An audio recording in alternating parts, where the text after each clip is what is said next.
Melanie, what's going on? I haven't seen you in a while. I know. I thought everything was fine. Oh, I see a grievance in your hands. Everything messed Yes, up. What's going it's on? it's it's bad. So and you know my only emotion is anger. So I'm trying to calm I'm down. so glad you came to see me first. So I got this summary of mourning Let me see. from my supervisor, and she keeps saying that based upon that, it's saying that I used up all of my sick time, and they're gonna put me on med surg. But when I look on my ECAS and my benefit detail, I got over 30 days. So I don't understand if sick, and that's just sick. That's not including vacation. So I don't understand why they trying to serve me with a med surg, or why they saying that I exhausted my time. That's not right. And the chronos, they must not be entering it right, but you know they stupid over there anyway. They just behind anybody. So I know, but did you? I know you have the grievance form in your hand, but did you go and try to talk to what's your supervisor again? Who's your supervisor? Miss Discipline. yeah, Miss Yeah, Discipline. did you go try to talk to her She about don't this speak. result? No, she didn't say nothing. She served that. She handed it to me and told me here and slid it across the desk at me. And before I could say anything to her, she turned around and went in her office. You know she ain't trying to have no smoke, and I ain't trying to go to jail. So No, I figured I don't want you to go to let me jail. come talk to you and let me do my grievance. So I got it to you, so then we could just go to a hearing because You all the way at the hearing. Because what we gonna talk about? If she had an issue with me taking some time off or my sick time or something, all she had to do was come and talk to me. If it was getting out of control or she had concerns, that's what I feel like supervisor's supposed to do. Come and talk to me. You can't talk to me. She can't have no conversation with me. Why she a supervisor then? Ain't that part of her job spec? Well, that would have been the right way to handle it, for her to have a conversation with you. But I just want to ask, before we look at your grievance, would you like me to try to set up a meeting so we could all talk about this before we move to the grievance? I don't want to talk to her because Okay, I so don't you want want to to go move? I don't want you to go to jail Okay. either. Trust me, because then this will be a bigger picture. You won't have a job if you go to jail. I- So let me see. You don't want to have a meeting. You just want to go straight to submitting the grievance. I'm Yes. hearing that correct, Yes. right? So let me see what you have so far. Okay. So you have contractual. So let's see. So this is a pretty good one. You already did most of my work for me, because I was going to look to see what contract is you. So you saying it violated Article 22E, Article 5, and Article 4. That's what you're saying, right? So we just need to, I'm just going to, not saying that you're not correct, Listen, but before we submit it, I want to just verify and make sure that that is accurate. You do know, have you reviewed when was the last time you looked at the time and attendance policy? I know they maybe sent something out, but it's always been the same.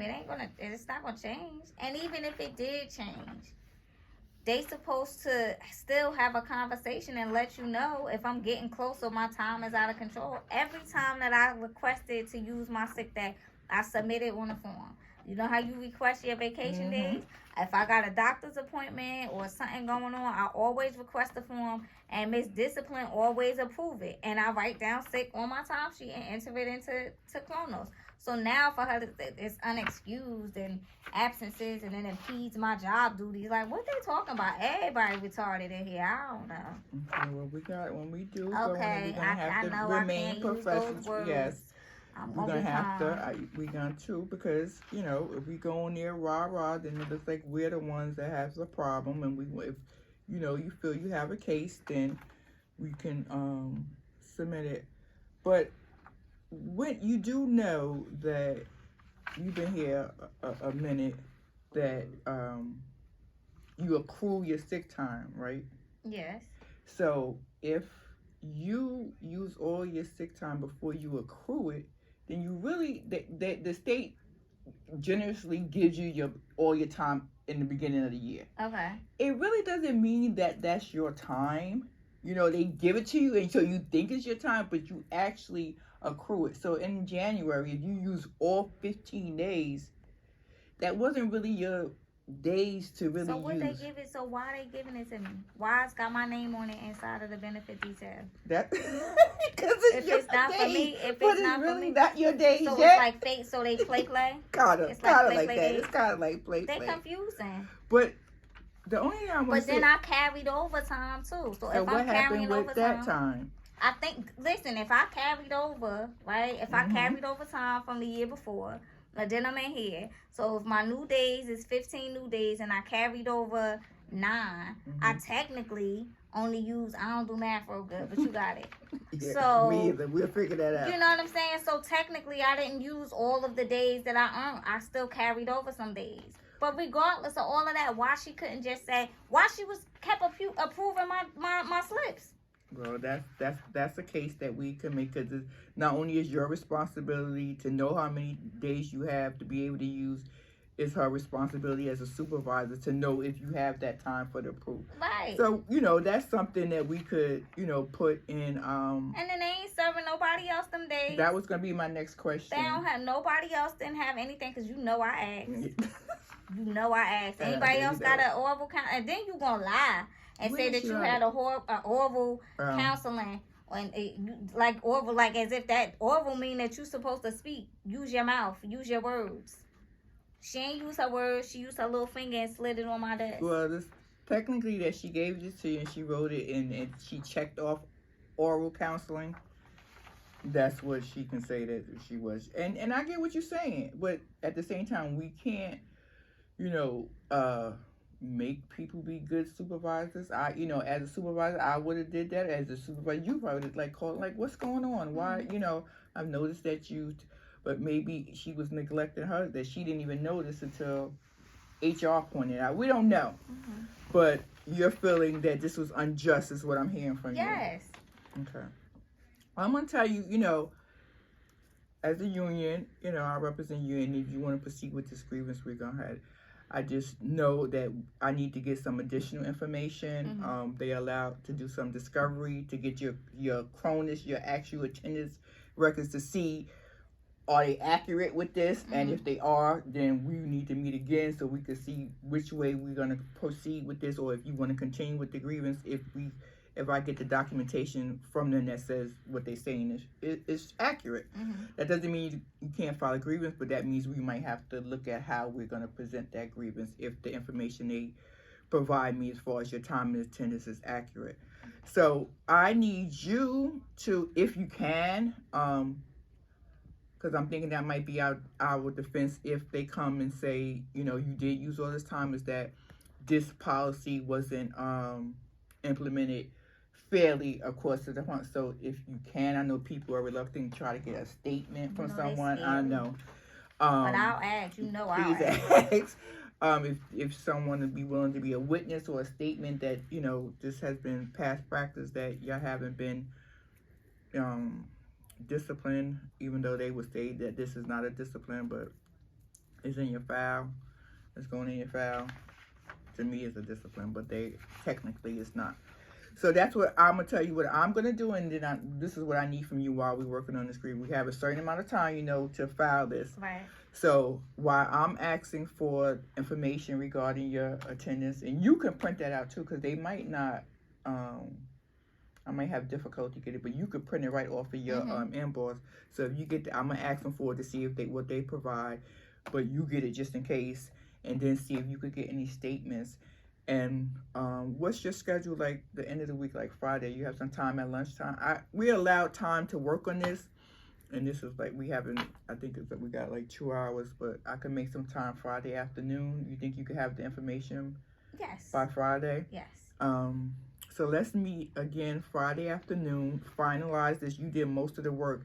I just want to see, do we have enough to, because the burden of proof is on us for filing a grievance, so we have to prove our case. So when you're saying, they don't gotta prove, they don't have to prove nothing. They could just serve you anything, and then then now I gotta prove that they won't. Yeah, when you so they could just make up stuff. Well, and that's when we have to prove that the information is not correct. Yes, that's how you file a grievance. Exactly. That's one of the benefits of the union, because they could do it in here. And if you just get it all out here for when we go to the table, you're calm and cool.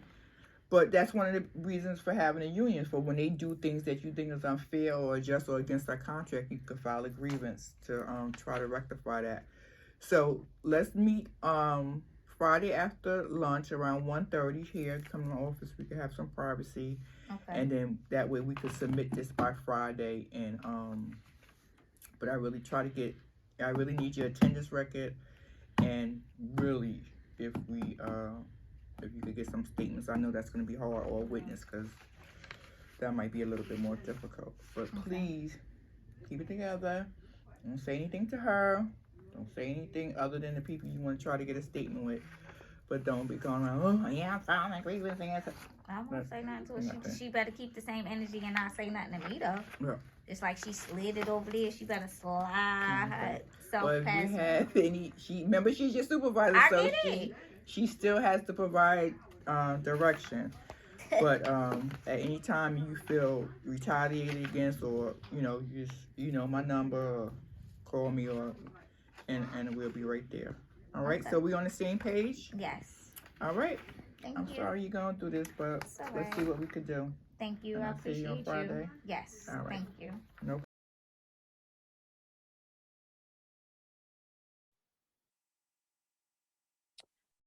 Good morning, everyone. My name is Jennifer Curley, and I've been designated by the appointing authority to act as hearing officer in response to this grievance.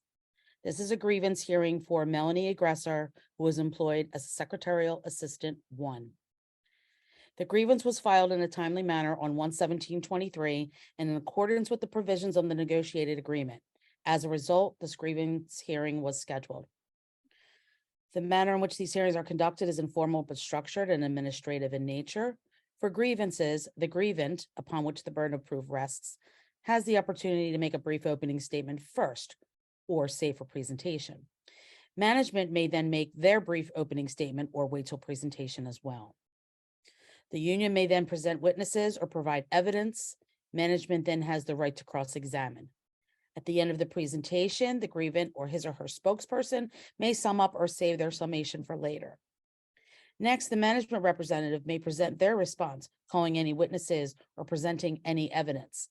The union has the same right of cross-examination.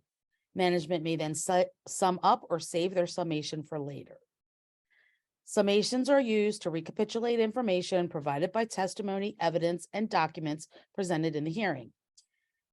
If new evidence is presented during summation, I will determine at that time, in the interest of fairness, whether or not to allow this new information. Should I decide to allow it, the effect will be reopening the hearing to allow for cross-examination and rebuttal. I have the option of asking questions of anyone at any time. Witnesses are not put under oath. Recording equipment may not be used, and I will take notes for my own use. My decision will be rendered in writing within the time limits set by the applicable provisions of the contract after the conclusion of the hearing, which is 10 days from today's date. Are there any questions? Has everyone signed the sign-in sheet? Yes. Yes. All right. We will now, are there any witnesses? Mr. Tom, okay, I am going to move you at this time to a breakout room, and we will bring you back in once the management rep calls on you. Sounds good. Thank you. Okay, so I did the breakout room, and then should I? No. All right, guys, so bear with me 1 second. So for the breakout room, I have room 1. I'm moving you now. Did you get notification? Not yet. Okay, it says room 2.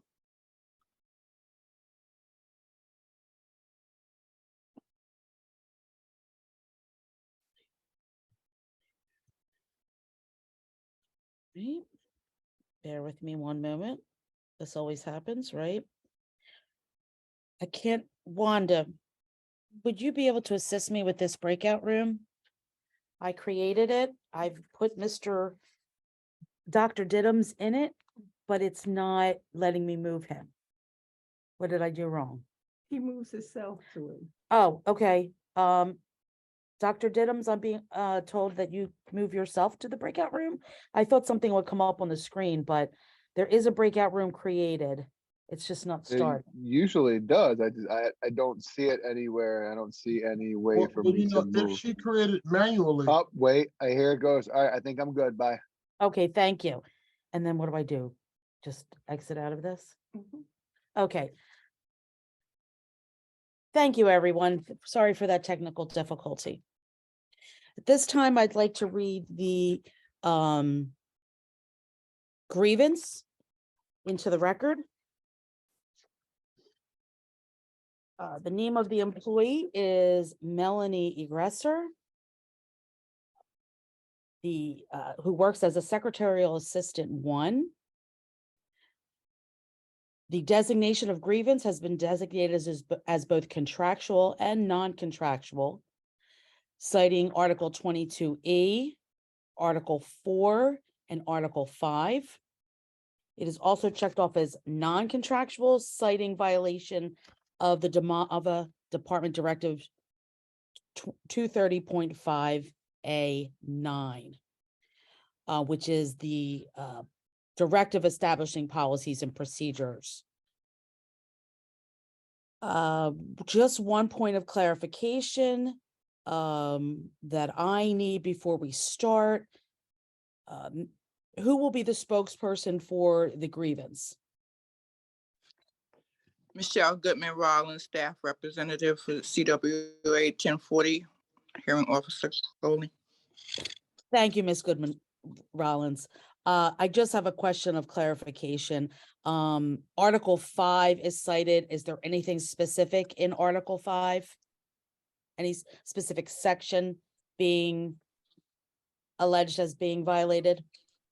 Or just the entirety of the section?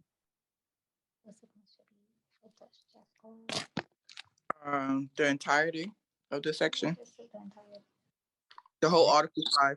Yeah. And then my same question for Article 4, the grievance, the language, the article dealing with the grievance procedure. The same. The whole article. Okay, thank you. And then in Article 22E, the whole entire section E. Yes. Okay. Okay, so the employee statement of grievance, I will read that now. On 12/27/22, I was served with a written warning for abuse of sick leave and put on MedCert.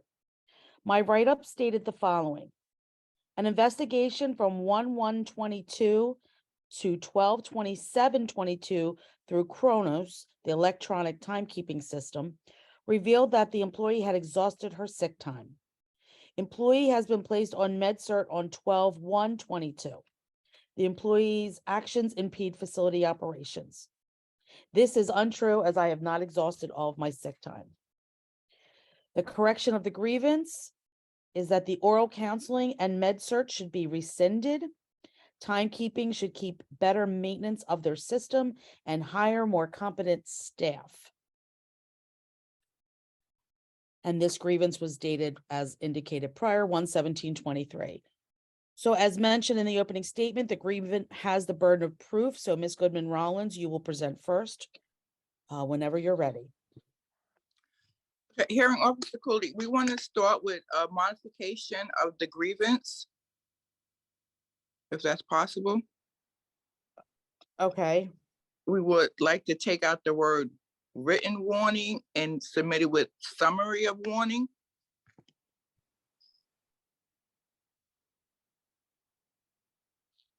okay. As that doesn't change the context of the grievance, I see no reason. Are there objections from management? Seeing none. I have made modification. Thank you. I can begin now. Yeah, just one other quick question. Do we want to label the documents first or label them as? Yes. I only have one. I have two documents I would like to submit. The U1, which is actually the grievance form that you just referenced, Okay, and a S1, a shared document, the summary of warning that we just referenced. okay, And that would be all the material we would like to submit. okay. Okay, they have been entered into the record as a U1 grievance form and S1 summary of warning. Are there any objections from management? Management, would you like to enter your documents or wait till your presentation? We would like to enter our documents now, hearing officer. Okay, Okay, the employer enters into the record, S1, that'll be shared document between, that's the summary of warning. That'll be a shared document between the grievant and the employer. We would like to enter into evidence, exhibit M1, which is the, Mrs. Aggressor's Chronos records. We would like to also enter into evidence M2, which is the policy, governing time and attendance, labeled into evidence 230.44. That's the attendance policy and procedure governing the subject matter. And we would like to also enter into evidence M3. This is the Department of Military and Veterans Affairs corrective action and disciplinary book as well. And we are going to reference A9, the written warning and the penalties from the infraction that she's been charged with today. okay, so noted. The actual directive, Department Directive 230.5 is mentioned in the summary of warning. Any objections to the submission of these documents? None.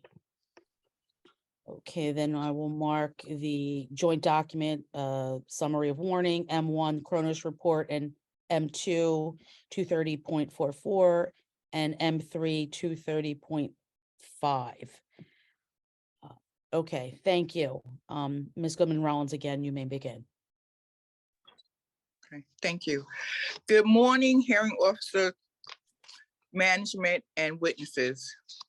The union asserts that management was selective in issuing a corrective action against Ms. Aggressor. Ms. Aggressor did not, on any incident, neglect her duties when unfortunately she had to be absent from duty. She was diligent in making sure her responsibilities and her job requirements was completed. Furthermore, management, particularly her supervisor, Ms. Discipline, did not at any time talk to Ms. Aggressor regarding any concerns she had relative to her absence and attendance. Hence, the union asserts that management has been unjustly unfair in selectively enforcing this policy against Ms. Aggressor. Thank you.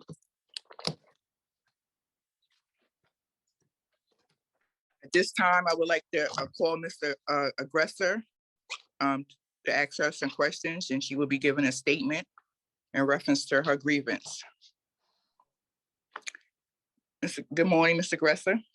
Can you state your name for the record for us, please? Melanie Aggressor. Thank you. And how long have you been employed at the Marva? For about 21 years. And what is your current title? I'm a secretarial assistant 1 And how long have you been in that title? since September of 2005.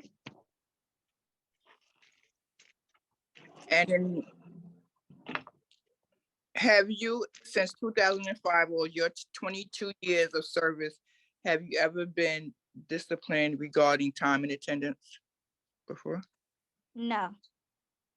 Okay, so can you state in your own words, why did you file this grievance? You think this? I filed this grievance because I got this summary of warning on the 27th of December, and it says that I exhausted all my sick time and they were placing me on med-surg. However, when I check my ECATs, I still have time on the books.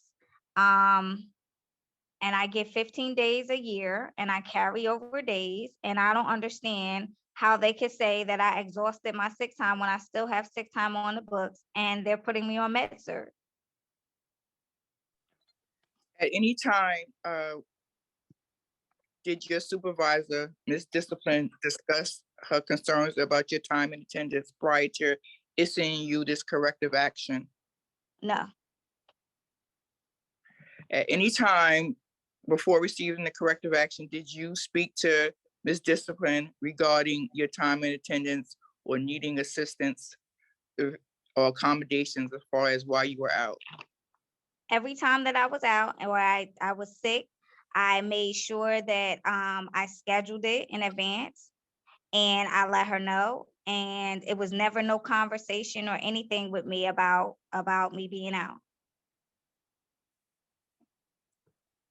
Okay. And to your knowledge, do you know of any other individual in your department that's under Ms. Discipline? Have they been issued any corrective actions regarding their attendance? No, So is it fair to say that this is a common practice in your department that individuals regarding time and attendance not being, corrective action not being enforced? no, this is not The common. employer, No one objects- ever gets that. the employer objects, hearing officer, it has no relevance to her charges concerning what other individuals are issued. The union, objects that to management's, objection. We stating that this policy by this, her supervisor is unfairly, unfairly enforced. So we feel that it is relevant. If you're only enforcing it on one individual and it's a practice of individuals exhausting their time, we feel that it is relevant. And in this management's position, that the employer has the right to file a discrimination claim, and this is not the venue for that. All individuals fall under the jurisdiction of that policy, and if they violate the policy, they will be subject to those rules and regulations. Mr. Walker, hold one second. Let me just respond to the objection first. Ms. Goodman Rollins, do you plan on presenting documentation or witnesses of people in Ms. Aggressor's area indicating that they have used the same time and have not received the same action? No. Will you be presenting any documentation to that effect? I'm just presenting the Mrs. Aggressor's testimony of her knowledge of this happening in the department. I am going to approve Mr. Walker's objection in so much as if there were documentation, evidence or witness testimony similar or expressing what you are relaying here at this hearing, I would allow it, but seeing as there is nothing, the hearing officer would have no way of questioning that. If Ms. Aggressor wants to speak specifically to herself, that is fine. Okay.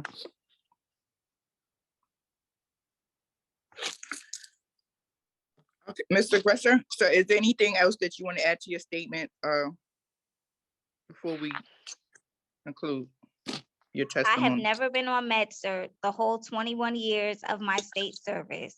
And I feel like a conversation should have been had with me before I got a summary of warning and an investigation through Chronos. I've never seen that. That's never been done. That's not past practice of the facility, and what's wrong with the conversation saying, hey, you're using too many days, or hey, what's going on? I feel like before I was issued this morning, somebody should have had a conversation with me, had at least enough respect to say, this is concerning, but that didn't happen. I was just issued a warning and put on MedServ. Like, you want to know what's wrong with me, and you want to know if anything is going on, I have to give you documentation, but you couldn't even have a conversation with me. I feel like that's unfair. If I could, I just have one question of clarification, because I keep hearing this document being referred to in different ways. Is it a written warning? I'm looking at something that has a summary of warning with a record of oral counseling checked off. Is that what you're referring to? Yes, Ms. it is. Presser? Okay, thank you. Okay, thank you, Ms. Aggressor and the union rest. Management, do you, you're witness to cross. Yes, good morning, Ms. Aggressor. How are you? Hello. Ms. Aggressor, in your testimony, you asserted that you are a 21-year employee. Am I correct? Yes. And would you agree that you are indeed a veteran employee after 21 years of service? Yes. And would you agree that a veteran employee has a comprehensive understanding of the rules concerning time and attendance? Yes. And is it correct that upon your employment and periodically updates are provided concerning the policies and procedures governing time and attendance? I don't know. Can you rephrase? Because I'm not understanding. Is it correct that upon your employment and periodically during your employment that the employer issues policies concerning time and attendance? Yes. And would you agree that you were in receipt of those policies? Yes. Ms. Aggressor, I would like to draw your attention to the document entered into evidence. You know what, I'm gonna have to circle back, hearing officer, because I did not admit my documents into testimony. Yeah, but I will move forward. Exhibit into evidence as M2. You did submit your document. Two, yes, they M2 230.44 time and attendance and leave reporting for state employees. That was accepted and moved. Okay. Yeah, All right. you already submitted it. All of your documents were accepted and reported. Oh, I apologize. Okay. All right, so I would like to draw your attention to the document entered into evidence as M2. I would like to draw your attention to page 12. Ms. Aggressor, can you turn to page 12, please?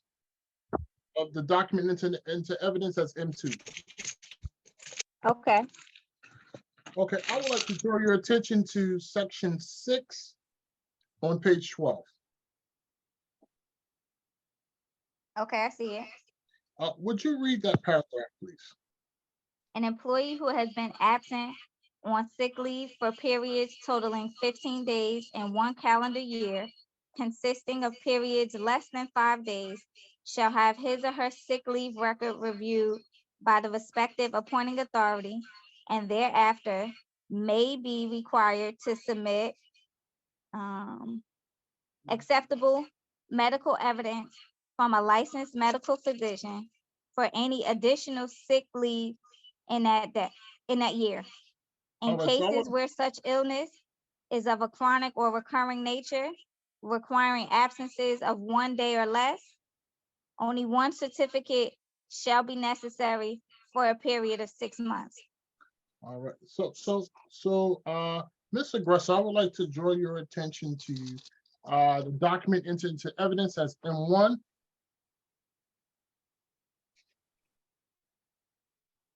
Ms. Aggressor, is this your Chronos report? Yes. And does this represent the calendar year 2022? It does. And can you tell us how many sick days did you utilize during 2022? Based upon your report, Based upon the report before you, 15. 15 days. Okay, now let me take you back to the document into evidence as M2. That's the policy governing time and attendance. What is your understanding of the policy? My understanding of the policy is it may be enforced. It says that an employee who has been absent on sick leave for periods totaling 15 days and 1 year, consisting of periods less than 5 days, shall have his or her leave record reviewed by the appointing authority and may be required to submit acceptable medical evidence from a physician for any additional sick leave in that year. So would you agree that that is based on and is optional and based on the management's prerogative once you reach that 15-day threshold? No. Okay, that's your understanding. Okay. Miss Aggressor, did you have any FMLA coverage during that period of 2022? No, I did Objection. not. Oh. What's the relevance? The union believes it's relevant because if she The union does had not coverage, believe relevant. the employer believes it's relevant because if she had coverage during FMLA, she would not have been charged. And did you receive, Ms. Aggressor, did you receive any documentation from the employer? Mr. Walker, can I rule on the objection? Yes, you can. All right, I'm going to allow the question as there is not any specific, the specifics to it, an FMLA, just basically the question whether or not FMLA was requested and or approved. So the grievance should answer was FMLA. And Ms. Aggressor, did you receive requested. any documentation from Human Resources for FMLA? No. You did not? No. Okay, I have no further questions for the witness. Can I just clarify that line of questioning? So the first question was, did you apply for FMLA or did you have FMLA protection during 2022? What was that question? That question was to ascertain or determine whether she had coverage from FMLA during 2022. And what was the answer? And her answer was no, she did not have coverage. Okay, and then your follow-up question was, did HR send her FMLA information? Yes, they sent an FMLA package. And she And the answer to that was no. No. Asserted no.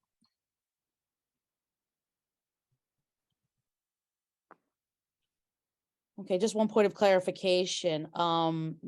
Ms. Aggressor, did you request a packet from HR and they failed to respond? No.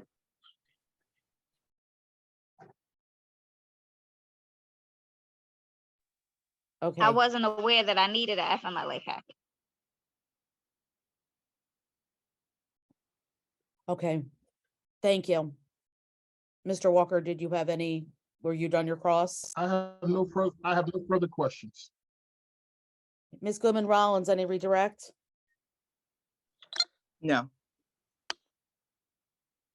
So is that the end of your presentation?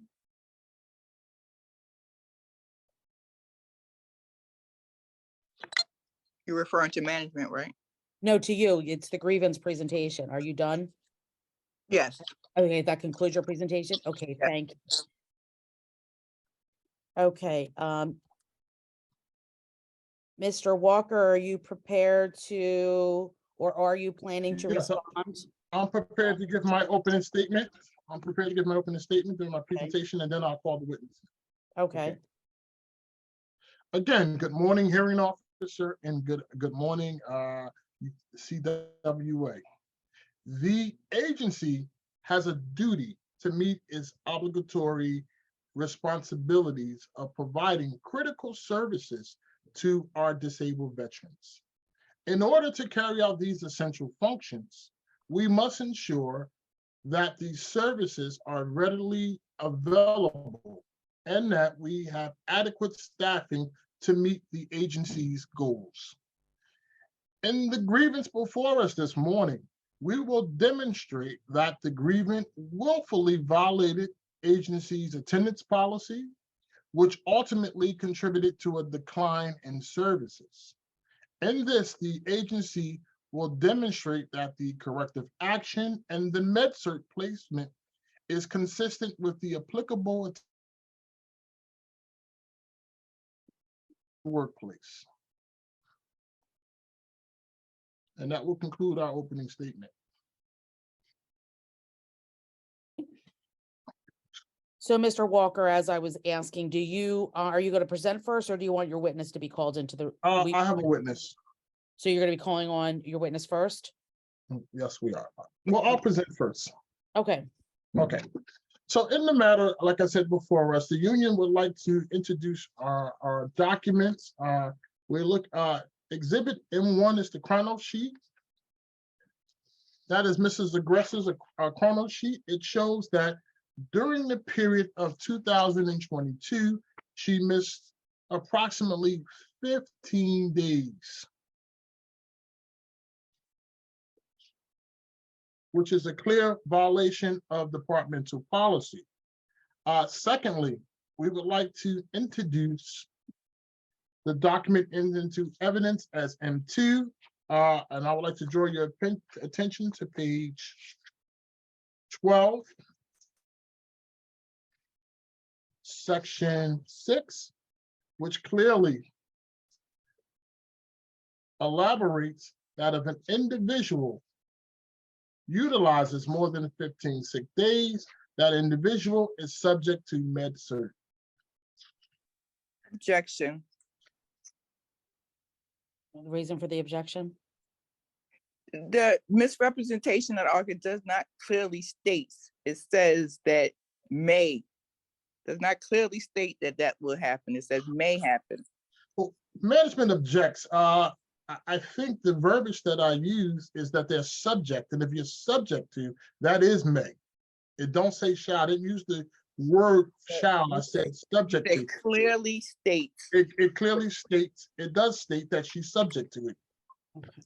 So it may be a matter of, I'm going to rule on the objection. It may be a matter of semantics. Mr. Walker, if you could just utilize the verbiage in the in M2 so that there's no confusion. Okay, give me a second, please. Let me pull up M2.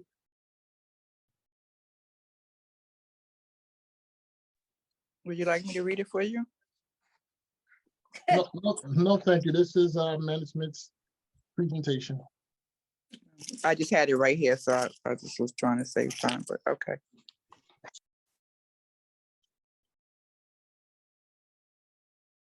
Okay, the union will read into the record on page 12 of the Departmental Directive 230.44, section 6, page 12, reads an employee who has been absent on sick leave for periods totaling 15 days in one calendar year, consisting of periods of less than 5 days, shall have his or her sick leave record reviewed by the respective appointing authority, and thereafter may be required to submit acceptable medical evidence from a licensed medical physician for any additional sick leave in that year.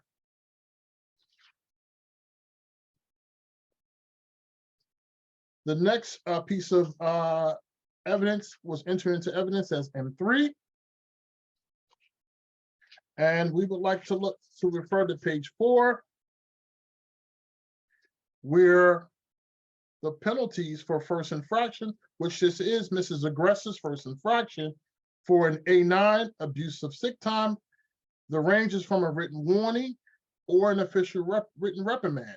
Here, the employer had the option to issue an official written reprimand. However, we went with the lesser here, and she was issued a written warning here. So we are consistent and within the division's guidelines to issue discipline.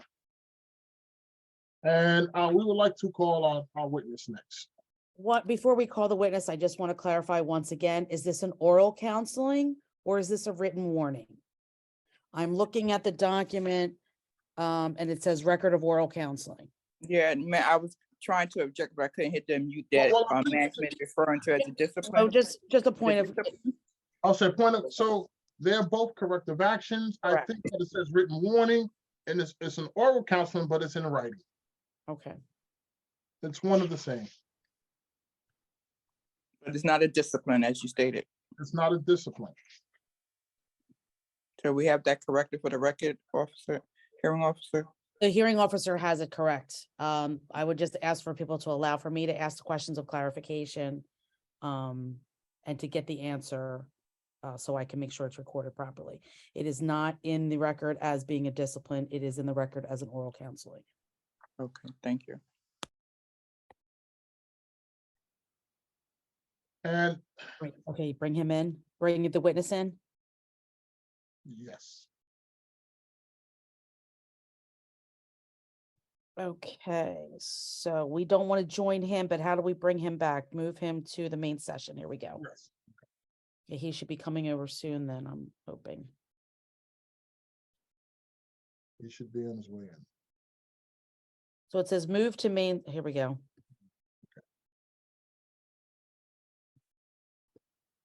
Thank you for your patience. Management, your witness.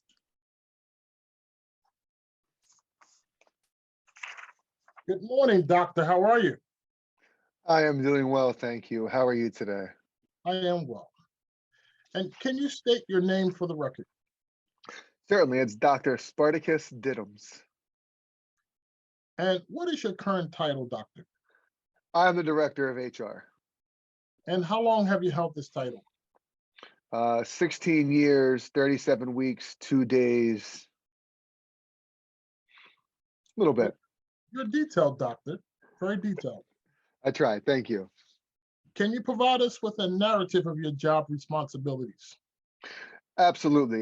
Here in HR, we are tasked with monitoring people's sick time, vacation time, leave, as well as overseeing different policies and making sure that the policies that are passed down from the department are implemented properly and accurately. So to be clear, is it correct to state that your functions as the HR manager is to maintain employees' time balances? Am I correct? Absolutely. And for the record, is it also correct to state or accurate to state that you also issue departmental policies, which include attendance policies as well? That is correct. I would like to introduce a document into evidence as M1. Do you have that before you, doctor? Which one is that specifically? I have a lot of papers. It's the chrono sheet. Yes, I have that. And can you tell me whose name is affixed to that document? It is Dr. Melanie E. Gresser. And can you please tell us what year does that document cover? 2022. 2022. And upon a review of that sheet, can you tell us how many sick days did she utilize in one calendar year?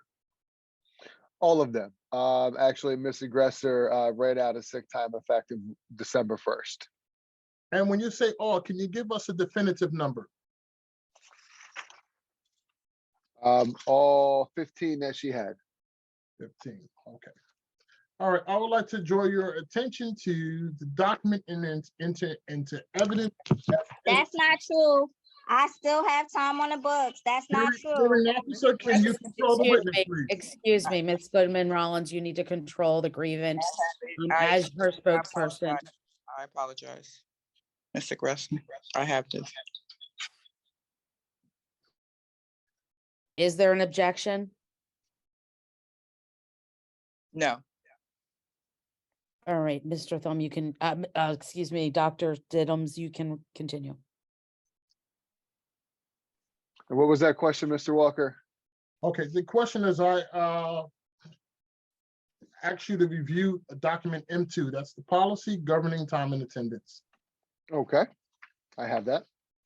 I would like to ask you to explain to me, what is the purpose of this policy? This is our guiding document for how we view time, attendance, leave, whether it's PTO, sick time. It really is the, the overall document that we use for everything that we do here at the department. And I would like to ask you to turn to page 12 of this document. Okay. And I just need you to read to yourself section 6 and articulate the meaning of section 6.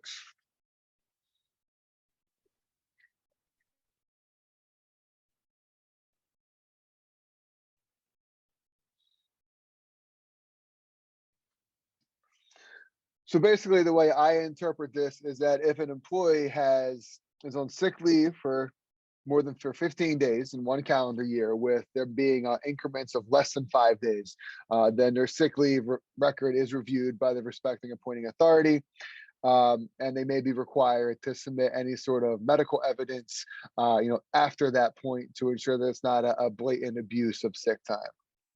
Can you take a look back at Mrs. Aggressor's chrono sheet, enter into evidence as M1, and tell me, do you believe that she violated this section? After reviewing these records, it is clear that on December 1st, Ms. Aggressor reached that 15-day point. And doctor, throughout the process of the year, and does HR send out FMLA documents to individuals who are chronically out? Yes, we can send those out, and we typically do. And can you verify whether or not those documents were mailed or emailed out to Ms. Aggressor? Yes, they were both mailed and emailed to Ms. Aggressor, which is typically our policy. And did Ms. Aggressor return any of those documents back to you? No, she did not.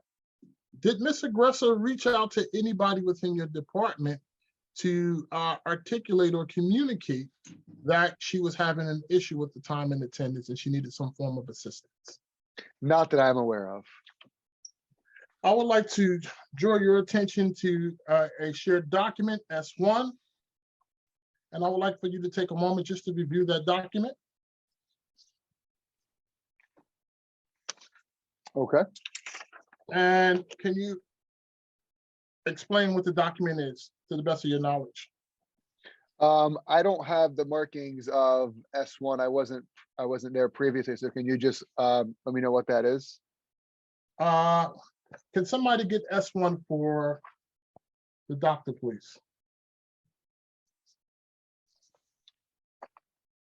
That's the written warning.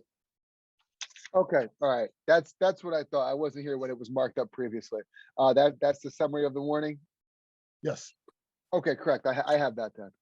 Okay. Can you please tell us, when are these documents issued?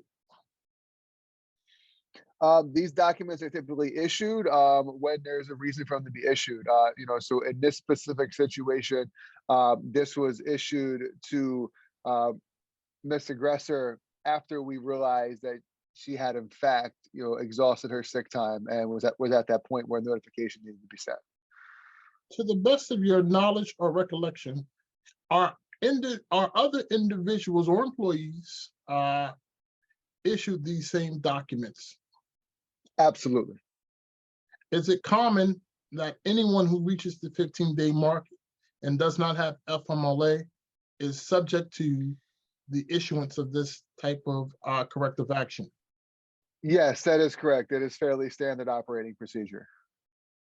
And are you aware as HR any individuals who have reached the 15-day mark and do not have FMLA who have not received the same type of document?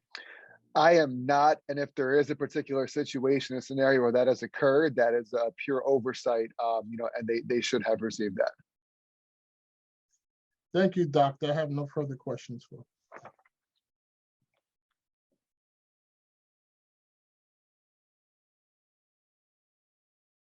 Madam Hearing Officer, you are muted.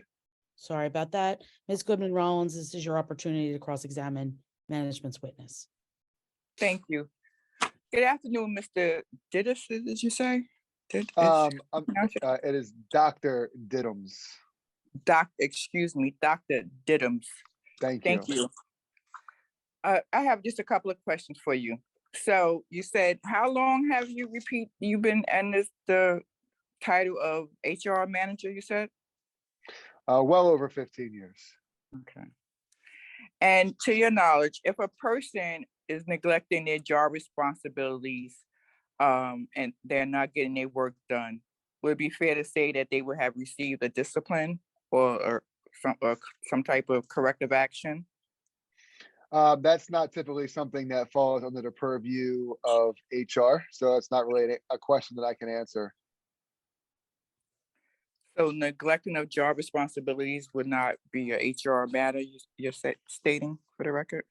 We would handle any serving of, this point on that side with the paperwork, but we are not the ones who would determine whether or not an individual was neglecting their duty. That would have to come from their supervisors. Right. So we don't have the supervisor here today as a witness. So for say that you did receive something from Ms. Aggressive Supervisor saying that due to her lack of attendance, her job responsibilities was neglected, at that point, HR would intervene with at least an oral warning or a discipline. Is that fair to say? Typically that would come from the supervisor or the appointing authority, but usually the discipline does not. We object to this line of questioning. It's irrelevant. The purpose of the issuance of the corrective action is putting the individual on notice and to correct the behavior. This is not discipline. I disagree. Hearing officer, clearly in the summary of warning, it states employees' actions impede facility operations. So it's stating that due to her attendance not being at work, her job responsibilities did not get done, which in fact impeded facilities operations. So I'm asking management, would a discipline have been given or a summary of warning to this employee if her job responsibilities was not completed as management has stated in the summary of warning? I'll allow the question. Thank you. All right, so Ms. Goodman, can you please repeat the question? So is it standard policy if an individual has been written up by their supervisor for neglect of their duty or not completing their job responsibilities and submitted that to HR, would there have been a minimum of a summary of warning or a discipline given to this employee? I mean, I would assume that there would be some level of discipline if that was what the supervisor had deemed worthy, yes. Okay, thank you.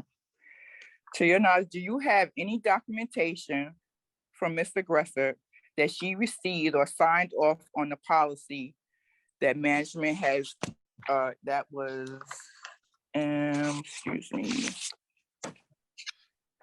I believe that question has been asked by Mr. Walker already. Well, yeah, he said he has, but I want the further on that question, hearing officer, was what documentation, can you provide documentation that Ms. Aggressor received and signed off on this policy since you stated that she did receive it? So I know that all new employees receive this paperwork, as part of the onboarding process. Do I have the documentation in front of me of Ms. Aggressor signing this? No. but it is standard operating procedure for all of our new employees to go through an orientation process, receive this documentation, review the documentation, ask any questions that may result from the documentation, and then sign off that they have received it. But I just want to have for the record hearing officer that management has not provided any documentation or proof that Ms. Aggressor did sign off or receive this policy. I will make a note of it for the record, but it's not management's responsibility to provide that. If that was a question or something that was needed by the grievant could have requested that themselves. Management has entered that as thing, that was their testimony. It was not ours. They stating that she definitely received this policy. So they should be the ones that should have to provide proof of that. Ms. Goodman-Rollins, did you request a copy of a signed receipt of any of the policies that are cited in the grievance? No. I will. Our proof is that she didn't receive it. It's the management saying that she did. So to me, the burden of proof should have been on them. And again, the question has been asked and answered by the grievant herself. She acknowledged during her testimony that she received the said policies throughout the course of her employment. She was confused. She received several policies. That was not one that she says she received. The record, I can read the record back. Hold on one second. When she was asked that question, hold on one moment.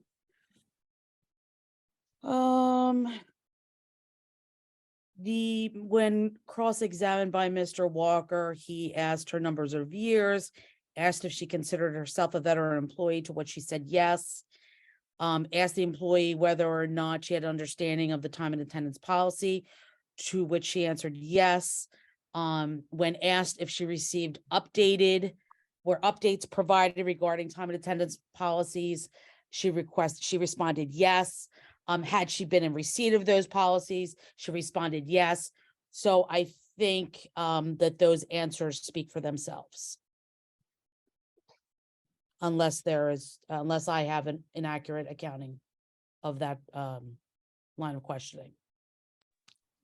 Well, I just on the sidebar, I just want for the record that Miss Aggressive is telling me on the side that she did not understand the question and she wished to modify her answer that she does not remember receiving a policy. Again, we object. The question's been asked and answered already. Okay. I will make note of the objection and give it whatever weight it is due. Last question I have for Dr. Diddams is, to Diddams. your knowledge, Diddams, you stated that it is policy that all individuals that have exhausted their sick time, their 15 days or whatever allocated time they have, is standard policy that they receive a warning. If that is not happening, it could have been an oversight. So you admit that there can be an oversight in issuing this policy? As you know, as the union knows, we employ a lot of individuals, and it is possible for this to slip through the cracks for one of our employees at some point. Yes, That's the yes. It is possible. Okay, I have no further questions. Thank you. Mr. Walker, redirect. Yes, I would like to redirect. Doctor, insofar as an error, can you please tell us whether or not you reviewed Mrs. Aggressor's Chronos records for 2022? Yes, I have. And do you believe that there is an error insofar as the number of days that she has utilized throughout the course of the year? Not to what we have on record. All right. I would like to also draw your attention to shared document number 1, the grievance. Or is that you one? Let me make sure I got the correct number here. That is you one, the grievance. Okay, I have that. Okay. The union cited a violation of Article 5 and 4. Article 5 speaks to discipline and discipline. Is this a discipline? No, it is not. And Article 4 is the grievance article, am I correct? Yes. And have any tenets of the grievance article been violated? Not to my knowledge. Not to your knowledge, okay. Are you familiar with Article 22E? Yes. And has any tenets of the article concerning sick leave been violated? Not to my knowledge. And is it correct to state that employees are given a bank of 15 days a year? That is correct. And do they have to necessarily utilize the allotment of 15 days? They do not. They can carry their sick days over into the next year. And when they utilize sick time, are they supposed to be justified? I mean, a sick day is a sick day. I mean, usually, unless there are issues in which we're referring to now. And has I mean, I'm sorry, what is the objection? He, unless I misheard him incorrectly, that what is the relevance of whether it had to be justified? She's provided documentation when she took a day off. What's the lining of the question? We object. That did not enter into the evidence that she had medical certifications or documents when she took time off. That was never testified to. Yes, I did. I actually did testify that Ms. every Goodman time I Rollins, you need to control your witness. Aggressor. Go ahead, I'm sorry. Ms. Aggressor, Ms. Goodman Rollins, I believe you've objected, correct? Yes. Okay, please state your objection. My objection is that management is stating that there was no documentation or she had to have approved sick time. She did have approved sick time. The time was approved. She followed the policies with calling out or putting in a request for sick time. So I didn't know what was the relevance of the line of question. Just as a question of clarification, Mr. Walker, was that your question?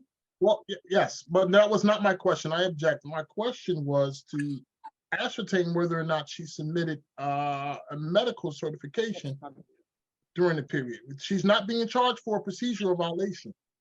She's being charged for abuse of sick leave. And your question was, were medical notes Provided. Okay, let me just make sure I'm understanding your question. Are you asking if she submitted any doctor's notes for these absences, or are you asking if she was on, these absences were part of a 6-month note? Well, I'm asking whether or not she submitted any medical documents during the period of 2022 to cover the absences. I object. If she was not over, are you testifying that asking that any of these days she was out more than 3 days consecutively, that she would had to provide a doctor's note? I'm not arguing whether or not she was required. I'm just asking whether or not she submitted any documents. I'll allow the question. I'll allow the question. Okay, Dr. Diddams, are you aware of any doctor's notes being provided for the absences? No, I am not aware of any doctor's notes being provided for any of Ms. Aggressor's absences. Would you be aware of that? Would that be something you'd be aware of? Would that be reflected on the Chronos? If there's it would be reflected. It would be something that I would have been aware of. Not necessarily directly, but in preparing for this specific case, yes, I would have made myself aware of that. And I did look and research, and there was nothing. Okay, let me just clarify that question for both management and the union. So the Chronos report, does that indicate whether a doctor's note was accompanied with the absences? Yes, it does. Those reports, when they're run, do they list that or do they not list that?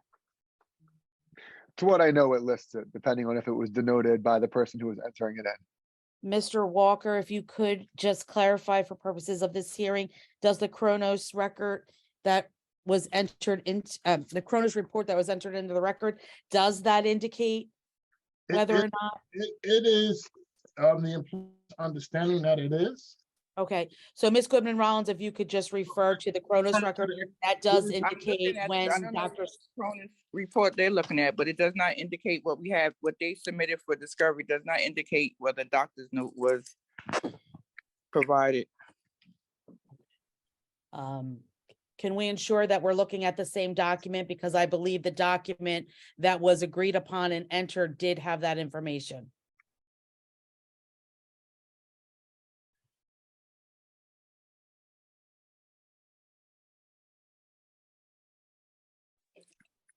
All right, unless y'all have something that y'all did not provide to me, but it has what time the person used, the amount of time, the time in and out that they worked.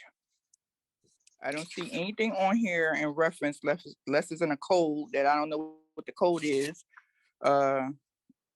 But that if a doctor's note was provided, leave without pay, has everything, but I don't see that. Madam Hearing Officer, if I may for a second. If you look at this at the end of this period, this was cut off in the way it was printed. It should be, but it's not reflecting on this specific paperwork. But even though it's not reflected on the paperwork, I can assure you that I have looked into this myself personally in preparing for this hearing, and there were no doctor's notes that were submitted by Ms. Aggressor. I object. The union has no proof of this being truthful. We can't go by just the word. Do we want to take a moment? It does not, to get that document in its entirety? Because there's much controversy here, we ask that that question be stricken off the record. Okay, thank you. Thank you. All right. And that will conclude my line of questioning for the doctor. Okay, cross redirect, where are we at now? Okay, hold on. Your witness, cross-examined, redirect. Any other questions for this witness, Ms. Goodman-Rollins? No, I don't. All right, Dr. Diddams, thank you for your time with us today. Thank you. Have a great day, everybody. Thank you. And I'm clear to sign off now? Yes. Okay, thank you. Thank you, doctor. Thank you. Bye.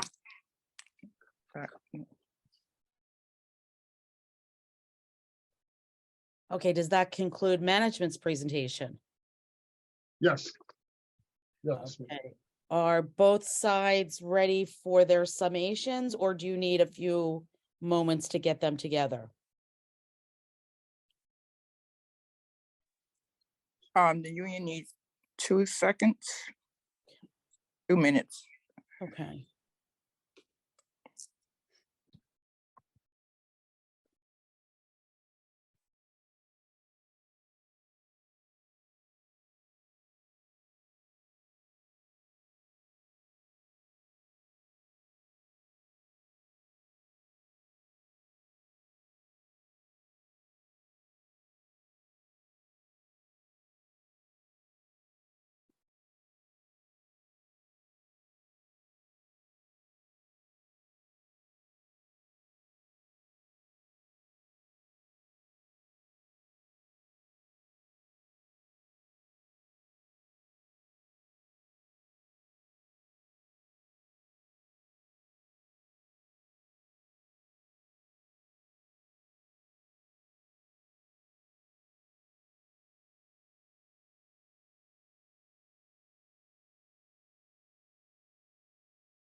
Thank you. The union is ready.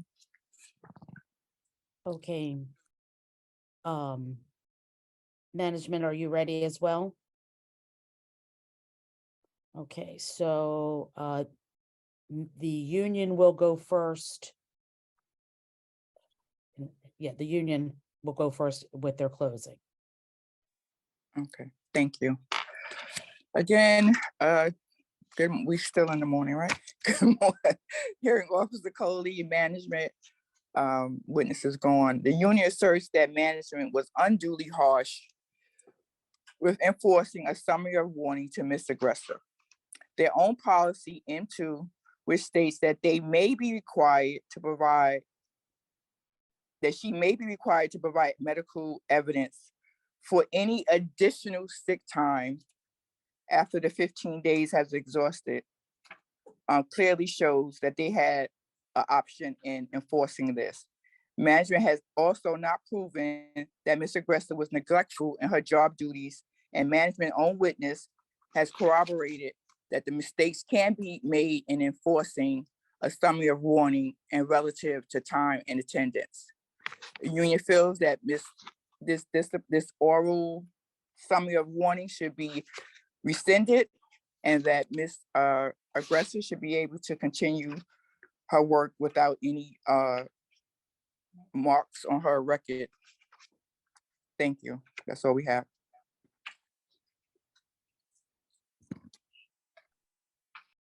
Mr. Walker? Yes, in summation, before we go into our summary, we object to the mischaracterization of the Mr. doctor's. Walker, you can't object to someone's closing statement. If you have a closing statement of your own that you would like to address, comments I would made like to argue that it wasn't factual. and that you can do in your closing. There's no objections in a closing statement. All right, moving forward. In summation, the union argues or affirms that we were unfair and harsh in the issuance of this disciplinary action. Corrective action. So management is in agreement with the union?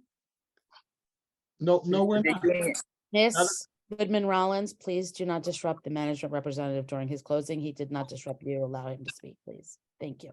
This is correcting him, officer. He said the union, so we are the union. It is not your position to correct him, but thank you. Noted. It is the union's position, just for a point of clarification, that management was very punitive in the issuance of the corrective action. In accordance with M3, that is the corrective action and disciplinary manual, the penalty for a violation of A9 ranges from a written warning to an official written reprimand. It is clear that we only issued in corrective action a written warning. We did not issue a disciplinary action here. That's fact one. Number two, through the testimony of the grievant, wherein she asserted that she received a copy of M2 throughout her employment, and she acknowledged that she is a tenured employee with 21 years of services. She was, one, aware of the policy. She was aware of the tenets of the policy, and through her own testimony, she actually utilized the 15 days, which is a clear violation of M2. To further support the her excessive absences, M1, the chronic sheet, affirms that she missed 15 days. In addition to the information and evidence presented here today, management provided testimony from Dr. Spartacus, who confirmed that he personally did a review of the grievance time and attendance, and there was no error as asserted by the union. Therefore, management requests that the grievance be denied in whole. Thank you. I thank you both. You will have my decision within the time limits called for in the contract. Thank you, everyone. Thank you.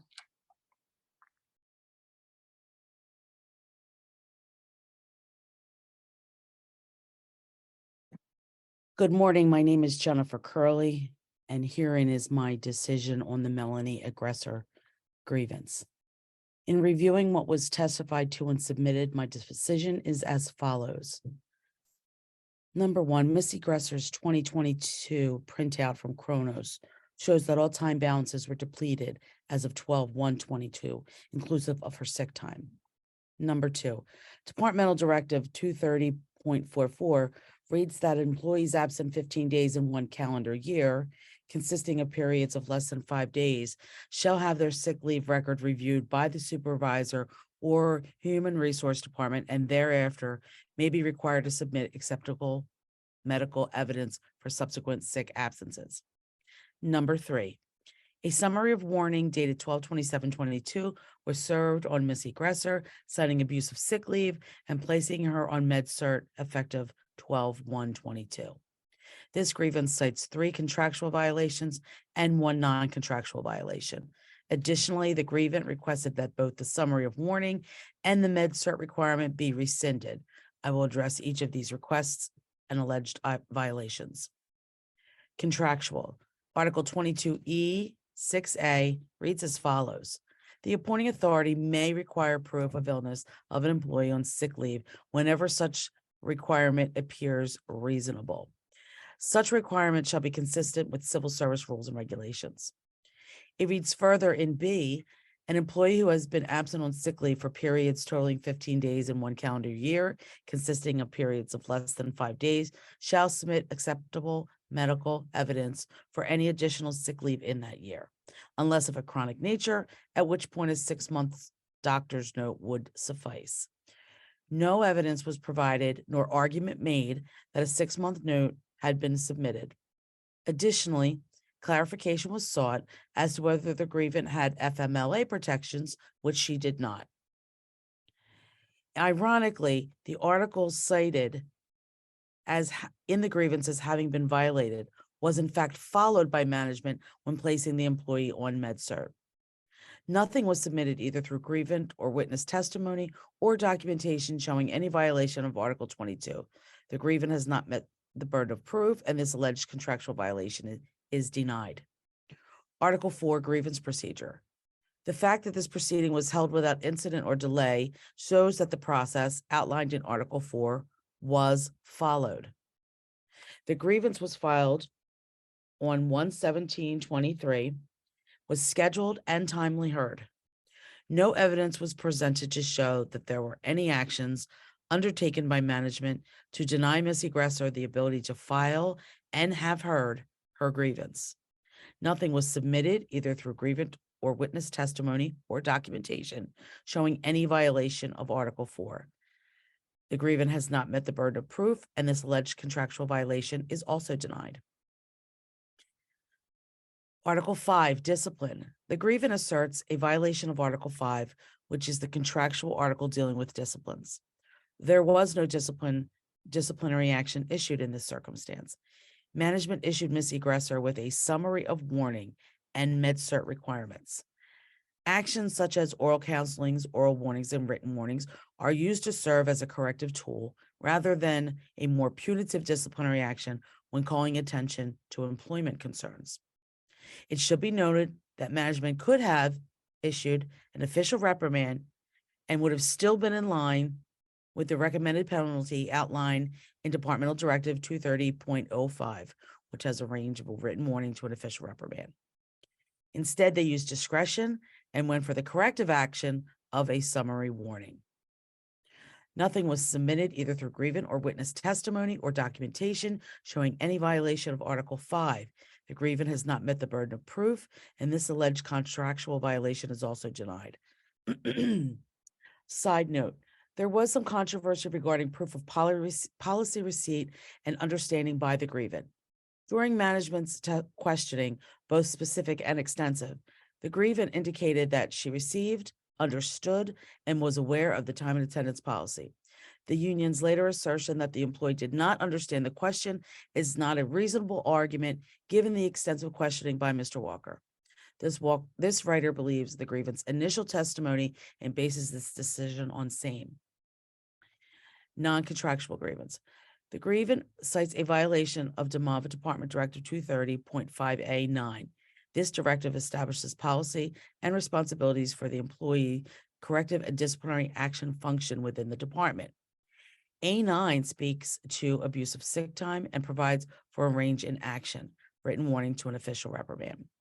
In accordance with 230.44, Section N, employees who have been absent on sick leave for periods totaling more than 15 days in one calendar year, consisting of periods of less than 5 consecutive days, shall have their sick leave record reviewed by their supervisor or Human Resources Department, and thereafter may be required to submit acceptable medical evidence for any additional sick leave absence in that year.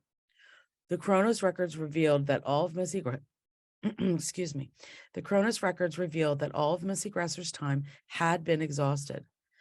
This exhaustion is one of the exact examples given when explaining when someone goes on MedCert.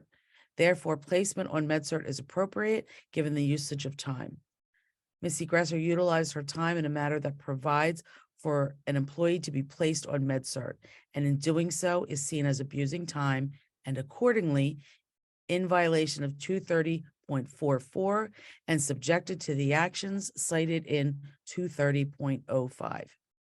The union's argument that Ms. Aggressor was not spoken to about this prior to the issuance of the MedCert is problematic. A very succinct line of questioning was posed, in which, under no uncertain terms, Ms. Aggressor convincingly offered that she was aware of the policy, received it, and received any applicable updates. This serves as a notification of management's ability and responsibility to take the action outlined. Further, Ms. Aggressor states in her grievance that she did not exhaust her sick time. Kronos showed another story, and when the system was flagged, when she met the benchmark of 15 days, it prompted the auditing of her time usage. Of importance, nothing specific was offered by management to show that Ms. Aggressor's job duties were affected by her absence, as stated on the summary of warning. The hearing officer recommends that this reference be removed from the summary of warning. As stated at the onset of the hearing, the grievant bears the burden of proof. Although management was remiss in offering examples and proofs as to how the facility's operations were impeded, the summary of warning and MedCert were issued in compliance with both departmental directives and the negotiated agreement between the state and the union. Nothing provided either through documentary evidence or through witness statements to show either a contractual or a non-contractual violation. The summary of warning and the MedCert adherence were done in accordance with policy and contract language. Accordingly, this grievance is denied. Thank you.